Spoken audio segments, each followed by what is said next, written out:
What's going on? So the latest thing is about I saw some debates about best NBA players to wear jersey numbers, and there was some debates here.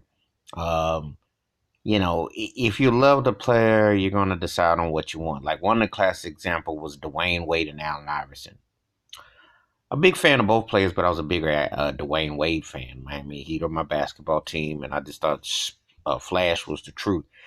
The AI thing to me, he was a great player, very competitive, very skilled for his size, etc. However, he was more known. He was kind of like, if you will, the closest thing to Michael Jordan in terms of the fashion aspect of him, if you will, even more so than Kobe, because Allen Iverson with the tats and the arm gear and the headbands and the tats and the different things, the braids, etc. His imagery was just arguably took over more so than his actual game in a lot of ways. Yeah, he was a league MVP and he did get to a finals and etc. However, his imagery arguably was bigger than his game, and he was a big time player. Um, One of my favorite small guys on the court. I still think that Tiny Archibald and Isaiah Thomas were a little bit better raw, but I think AI belongs in that Rushmore of small guys to play. And then I'd probably throw John Stockton in there if you will. But thought Dwayne Wade, that's not even up for discussion. Jewelry, the whole career. It's not close really. Not to me, you know. But again, when they talk about this, it's like if you were talking about number six. Now, Dr. J or Bill Russell. Bill Russell's arguably the greatest basketball player ever. You can make that debate. You can. Feel free.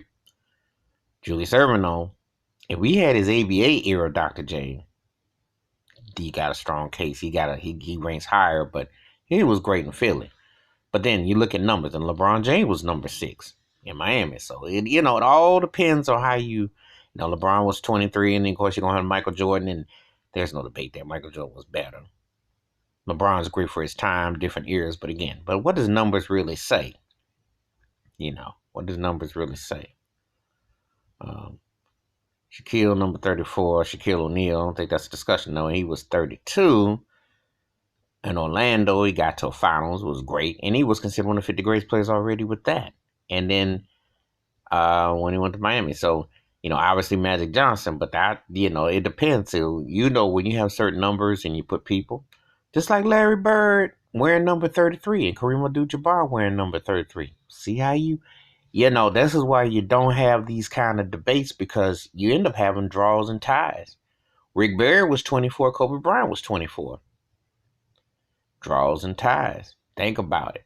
Because sometimes I give Kobe body of work a little bit more, but Rick Barry was nothing to sneeze at. So, they did this whole NBA players who wore jersey numbers and debate and how they stack against this guy or that guy. And then when you look at it, like the Kareem Larry Bird one is a strong, that depends on split hairs. That depends on how you look at it. Or like when you look at D Wade and Allen Iverson, which impact are you really, what are you basing it on? Because there's a lot of factors. And some people for the LeBron, Michael Jordan, even some going to go there. It's a lot of factors. The jersey number, what they identify with, their legacy. It's debatable with certain situations. So it makes interesting conversation. But anyway, that's my thoughts and takes about NBA player and their uniform number debates about who was the best to wear the uniform number. And I welcome comments on this one. You think about different players throughout time and who you thought wore the jersey number better, or do you think it's too loaded, too generalized to just pick one? Give me your thoughts and takes it, like it, describing the bell rings in the video. Wash your hands, keep your mind clear, watch out for one another, and also respect different eras and times, because a lot of times these people like to divide to make this better than the other. Everybody was great for a reason at their time. Respect the past to know your present, to understand the future. I'm out.